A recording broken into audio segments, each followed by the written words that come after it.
Salut, papier, crayon, réflexion. Alors aujourd'hui, Newton et son vélo. Ok? Tout de suite en image. Et puis j'ai appris à faire du vélo sans les mains, quoi. Et ouais, ça y est, accomplissement d'une vie, les gars. C'était donc mon assistante Newton et son vélo Copernicus. Alors aujourd'hui, on va essayer d'expliquer ce phénomène. Comment peut-on faire du vélo sans les mains? Et puis un autre phénomène, toujours avec une roue de vélo, le suivant.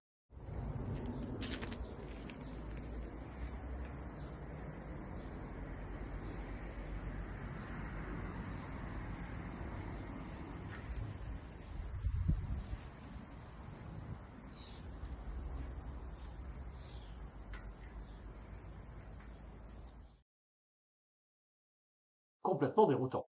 Donc, on va essayer d'expliquer ces phénomènes. Alors pour ça, on va tout d'abord introduire un outil mathématique qui est le produit vectoriel, et qui va être utilisé dans les deux parties suivantes, c'est-à-dire au moment où on va définir le moment de force et celui où on va définir un moment cinétique. Les deux vont avoir besoin de cet outil mathématique, le produit vectoriel. Et puis on va arriver à l'explication, c'est-à-dire la conservation et la modification du moment cinétique. Voilà, je vous souhaite un très bon visionnage. Très bien. Alors commençons par le produit vectoriel. On replace dans un repère orthonormé x, y, z, comme d'habitude, avec les vecteurs de base i, j, k, et on choisit deux vecteurs, u et v, dont on va effectuer le produit vectoriel. Alors, on a les coordonnées, on les nomme ux, uy, uz, et vx, vy, vz. Alors, on définit le produit vectoriel de la manière suivante. U vectoriel v, alors on met le petit chapeau pour dire que c'est vectoriel.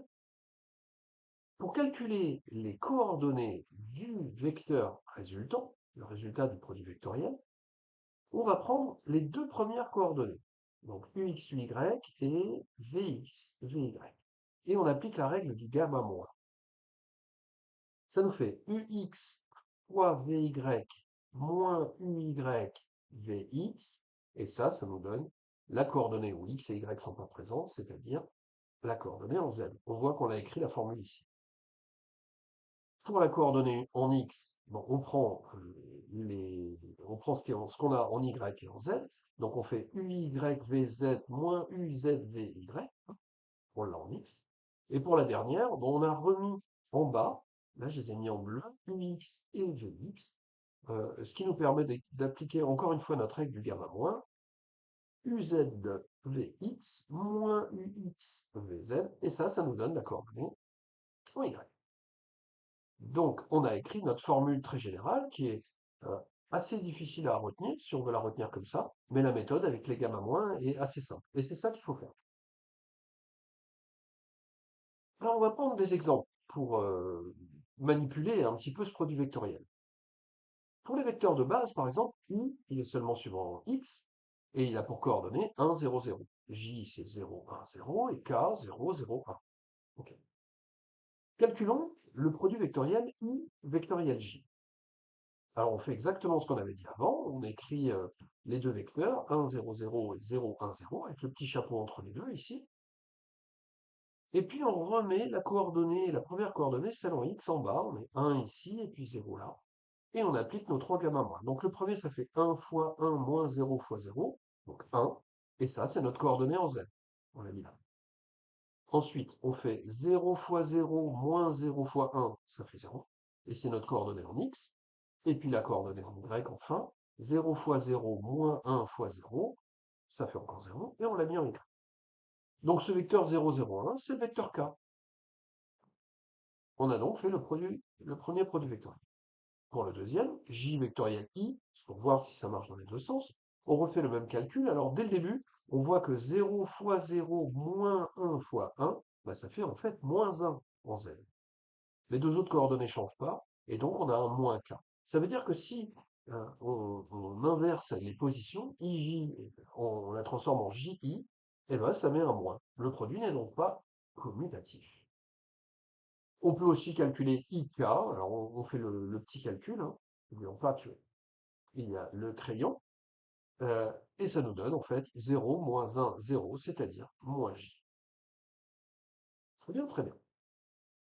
Alors on remarque en fait que le résultat est orthogonal aux deux vecteurs de départ. En effet, si on prend IU, ça donne K, c'est bien orthogonal aux deux premiers, et puis pareil pour les deux autres calculs.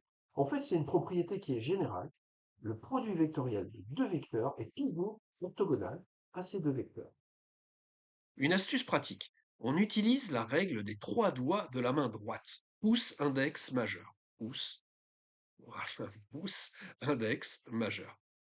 On positionne le pouce suivant U, où qu'il soit, l'index suivant V, et le majeur, ici, donne, tac, la direction et le sens du produit vectoriel.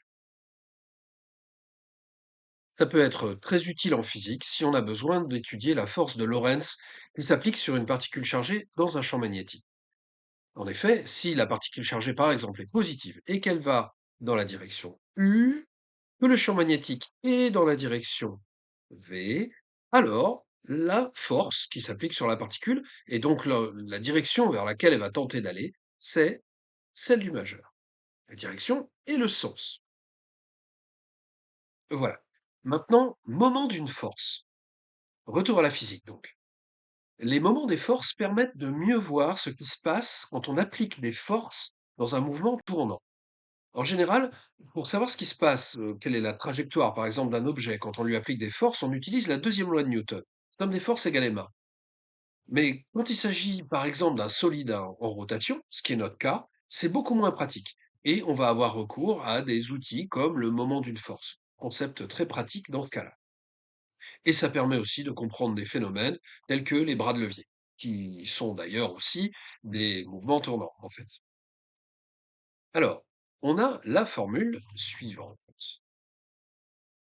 Le moment en O de la force appliquée en M est égal à OM vectoriel F en M, c'est-à-dire appliqué en M.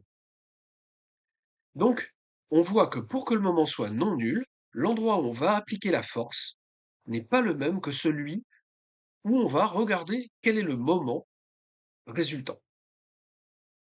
Exemple, si je veux plier une barre, mais faisons plutôt appel à notre assistante Newton.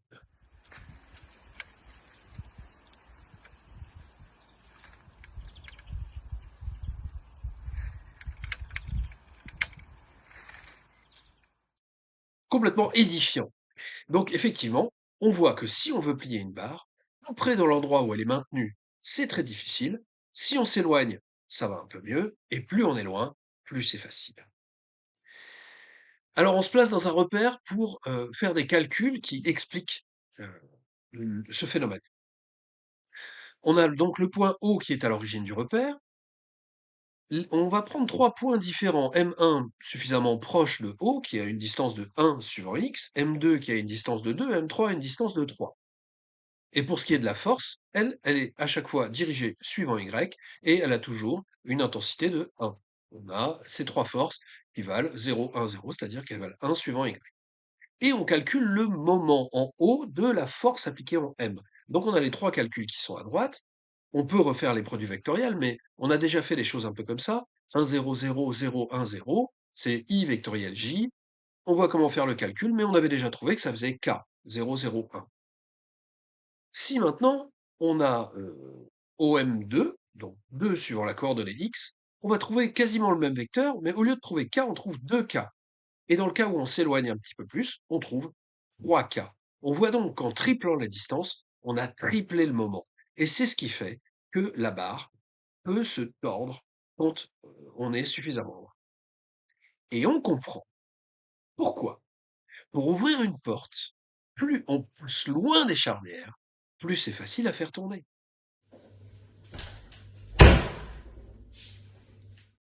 Et là encore, merci Newton, ça fait plaisir. Ou un autre exemple. Pourquoi, quand on grimpe à un arbre, il vaut mieux garder les pieds près du départ des branches?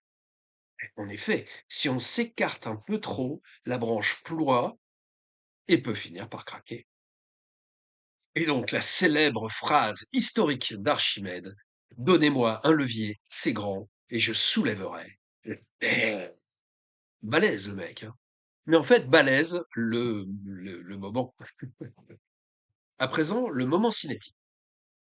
Le moment cinétique, c'est un outil qui fait partie du domaine des vitesses et de l'inertie, et qu'on utilise aussi pour le cas des mouvements tournants. Comme exemple, on peut prendre une ficelle attachée à une masse et on fait tournoyer la masse. Merci Newton. Sur le schéma de gauche, on est en vue de dessus, donc on voit par-dessus la main, la ficelle, la masse au point M, qui a une vitesse v. Sur le schéma de droite, on a la situation en perspective, où on a fait figurer le moment cinétique, L, en haut de la masse, en M, à la vitesse v. Autres exemples, la roue de vélo, toujours ce moment cinétique hein, qui est suivant la verticale, à cause de... En fait, c'est comme si on avait une masse, comme dans l'exemple précédent, attachée avec une ficelle, sauf que là, elles sont toutes réparties tout autour de la roue. Donc c'est pour ça qu'on a tous les petits vecteurs vitesse, mais en fait, ça s'ajoute pour faire un seul moment cinétique suivant la verticale. Et puis le dernier exemple, c'est celui de la patineuse. C'est un peu la même chose. Elle tournoie sur elle-même et son moment cinétique est suivant la verticale, là encore. Tout de suite en image avec Newton.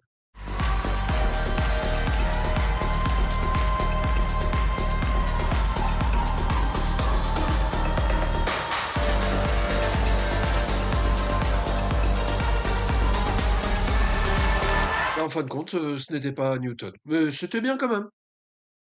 Et nous voilà arrivés à la conservation et modification du moment cinétique, l'endroit où tout se relie entre le moment cinétique et les moments des forces. Habituellement, ce qui relie mouvement et force, c'est la deuxième loi de Newton, somme des forces égale ma. Là, on l'a écrite ma égale somme des forces, mais c'est exactement pareil. Et comme on a a qui est égal à la dérivée de la vitesse par rapport au temps, hein, on peut écrire a égale dv sur dt, on a en fait que la masse fois la dérivée de la vitesse par rapport au temps, c'est la somme des forces. Bien. Pour les mouvements tournants, on écrit ça sous une autre forme. On a la dérivée du moment cinétique par rapport au temps, qui est égale à la somme des moments des forces. Et c'est ça qui relie les deux concepts qu'on a vus précédemment. Alors qu'en est-il de la conservation du moment cinétique? Eh bien, s'il n'y a pas de moment appliqué ou si leur somme est nulle, on a la dérivée du moment cinétique par rapport au temps qui est égale à zéro. Ce qui implique que ce moment cinétique est une constante, hein. La primitive de zéro, c'est une constante. Donc on a OM vectoriel MV qui est égal à constante. Et on dit alors que le moment cinétique est conservé. Donc, si on raccourcit la corde pour la masse tournante, OM diminue, ce qui fait que la vitesse augmente. Voyons ça. Eh bien oui. Et si on avait, parenthèse science-fiction, en même temps qu'on diminue la longueur OM, la possibilité de maintenir la vitesse V constante. Sans doute, ce serait la masse qui se mettrait à augmenter de manière démesurée. Peut-être qu'en augmentant la masse, on augmenterait la courbure locale. En augmentant la courbure, on pourrait arriver à créer des boucles du genre temps et ainsi à voyager dans le temps. Fin de la parenthèse science-fiction. Même chose dans le cas de la patineuse. On l'a vu sur la fin de la vidéo, qu'on peut remettre, on s'en lasse pas. Effectivement, on voit bien que sur la fin, quand la patineuse se regroupe sur elle-même, elle diminue toutes les distances et donc elle se met à tournoyer beaucoup plus vite. Sans pour cela faire d'effort. C'est simplement la conservation du moment cinétique qui produit cet effet. On peut réaliser la même chose soi-même sans être un patineur d'exception, simplement avec une chaise tournante, les chaises de bureau sur laquelle on se fait tourner, les bras tendus, les jambes tendues, tout ce qu'on veut, et puis on se regroupe et on va voir que la chaise se met à tourner beaucoup plus rapidement sur elle-même. Et c'est le même cas lorsque les moments sont petits. On a quand même dl sur dt, la dérivée du moment cinétique par rapport au temps qui est égale à la somme des moments, avec toujours le moment cinétique égal à OM vectoriel MV, mais la masse et la distance à O résistent au changement. Et voilà. C'est ce qui fait qu'on peut lâcher le guidon du vélo. Le moment cinétique des deux roues a envie de se conserver si on ne fait pas de mouvement brusque. Il faut bien sûr pour cela que le moment cinétique soit assez grand, c'est-à-dire que la vitesse de rotation des roues soit assez grande pour soit à suffisamment grande vitesse. C'est la conservation du moment cinétique. Un phénomène fondamental, tellement fondamental que toutes les particules de l'univers en possèdent un qui ne change pas. Du spin de l'électron au moment cinétique des trous noirs. Cela est-il un moyen de voyager dans le temps? Je l'ai déjà dit. Et pour finir, la modification du moment cinétique. Dans l'introduction, on a vu une réaction de la roue assez bizarre, contre-intuitive, quand elle tourne et qu'on essaie de la faire bouger. Est-ce qu'on peut essayer de comprendre ce qui se passe avec ce qu'on a dit pour l'instant? Quand la roue tourne, elle possède un moment cinétique. Sur la figure en perspective, on voit que cette roue tourne autour de l'axe Y, et donc qu'elle a un moment cinétique dirigé suivant cet axe Y. Ce qu'on cherche à faire maintenant, c'est à faire pencher la roue. On applique une force de telle manière qu'on voudrait faire tourner la roue autour de l'axe X, donc la pencher sur le côté. Et en faisant ça, on crée un moment suivant M. Sur la vue de dessus, on le voit bien, on a le moment cinétique suivant Y et le moment suivant X, le moment de la force de nos deux forces suivant X. On a donc le premier moment cinétique, L, qui est suivant Y, et puis ce moment de la force qui est égal à dl sur dt, c'est-à-dire au changement de L. Et donc le nouveau L va être un peu plus bas, en bas de ce petit m, quoi, L plus m, une sorte de relation de Chasles, ce qui signifie que le moment cinétique a tourné dans le plan XY. Mais comme la roue est perpendiculaire au moment cinétique, ça signifie qu'elle n'a pas réellement, elle ne s'est pas inclinée. Elle a simplement pivoté sur la gauche, elle a pivoté autour de l'axe Z. C'est ce qui explique qu'on ait des mouvements bizarres, contre-intuitifs, et que la roue ne se déplace pas exactement comme on le voudrait. Alors en résumé, qu'avons-nous vu comme concept dans ce parcours pour expliquer le fait qu'on puisse faire du vélo sans les mains? Eh bien, dans un premier temps, on a défini le produit vectoriel avec la règle du gamma-, dont on se rappelle pour pouvoir le calculer facilement. Ensuite, on a défini ce que c'était que le moment d'une force. Le moment d'une force en haut d'une force M, c'est OM vectoriel F. Et puis le moment cinétique d'une masse. Donc le moment cinétique en haut d'une masse M, c'est OM vectoriel MV. Ensuite, on a relié les deux en disant que Newton pour les solides en rotation, la deuxième loi de Newton, c'était la dérivée de L du moment cinétique par rapport au temps était égale à la somme des moments des forces. Toutes ces formules sont intéressantes à retenir, puisqu'elles servent beaucoup dans plein d'exercices. Et puis, on a quand même défini un concept clé qui est la conservation du moment cinétique. Et le tableau général du cours est accessible sur mon site. Papier, crayon, réflexion. Salut!